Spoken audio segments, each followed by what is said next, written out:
Magaling na aktres, papalit kay Bella Padilla matapos na nag-back out ito sa seryeng What Lies Beneath.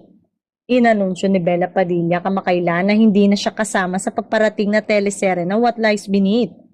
Maalalang November 2024, inanunsyo ang naturang upcoming mystery thriller series kung saan bukod sana kay Bella ay makakasama niya sana sina Janela Salvador, Charlie Dizon, Julia Barreto, JM De Guzman at Jake Cuenca. Ipinaliwanag ni Bella ang dahilan ng kanyang pag-atras sa paggawa ng serye. Ito ay sa kadahilan ng may gagawin siyang proyekto na 2 pelikula. Ibinunyag rin ito na may aktres na papalit sa kanyang role pero sa ngayon ay hindi muna ipinangalanan. Kabilang sa mga pangalan na lumutang ay si Jane De Leon, Isa Calzado, Sue Ramirez. Tiyak naman umano na kung sino ang mapili sa kanila ay magagampanan ang iniwan na role ni Bella.